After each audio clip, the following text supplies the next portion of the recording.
Hi everyone, Comic Reviewer here.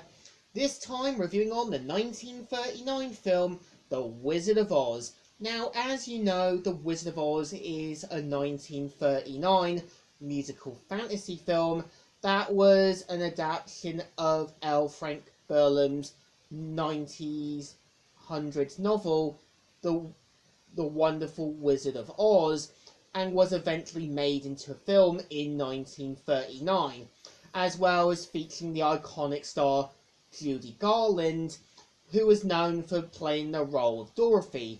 So the premise of the film is meant to take place in a more sepia-toned Kansas, where we see how Dorothy lives with her aunt and uncle, and after her dog Toto escapes from the clutches of Miss Elmira Glut, we see how she tries to escape, knowing what Mrs. Elmira is capable of. We see how she ends up meeting a fortune teller called Professor Marvel, who tells Dorothy something by using his crystal ball. And we see how Dorothy believes that Aunt Elm is heartbroken and tries to get back home, but because of a tornado and that, we see how she's whisked away into the land of Oz.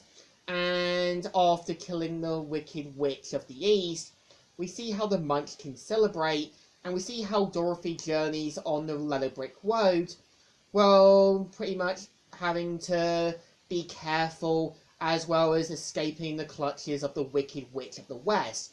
And over the course of the film, we see how she meets a scarecrow, a tin woodsman, as well as a cowardly lion, who also want things from the wizard as well. We see how the scarecrow wants a brain, we see how the tin man wants a heart, and the lion wants courage. And I think the point of Wizard of Oz has a bit of a message, more about even if you're lost, there are those who will help you find your way, and when you're lost, there are going to be people who will always be there to give you a hand. And I think it's kind of implied in the film itself that Oz is meant to be more of a kind of realm between life and death, because we do see how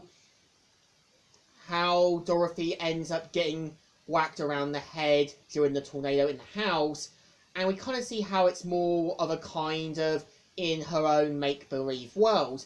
And I think it's kind of implied the characters are meant to be representations of the characters of what they're meant to be. Because, yeah, the Scarecrow, the Tin Man, and Cowardly Lion are meant to be the farmhands as a represent of what they are. And the point of Professor Marvel is meant to be the Wizard of Oz.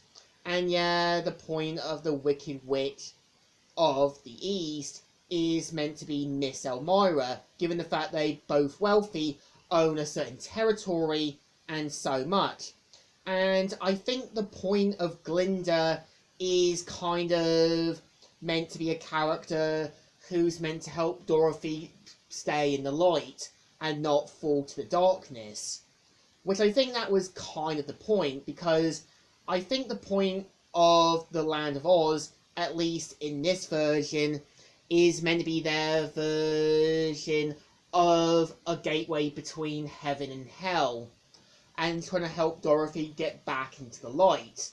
And yeah, I know there have been an unofficial sequel known as The Return to Oz by Disney, as well as another one in 2013 known as Oz the Great and Powerful.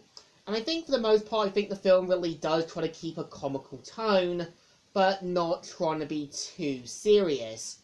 I think what my personal favourite moment I find funny is how when Oz has a big, massive saying, "Now go," you have the line freaking out and running out and jumping out from the glass window. This is kind of like when your parents shout at you and you quickly have to flee. And I think, for the most part, I would say, with the black and white setting does work, showing a bit of bleak and depressing setting. And I think the point of the colourful setting is meant to be more cheerful, keeping it light, but not being too serious. But yeah, much like most films, that did come with some consequences. Also, due to the abuse, the drugs, and that what Judy Garland had to endure only made her sink even lower.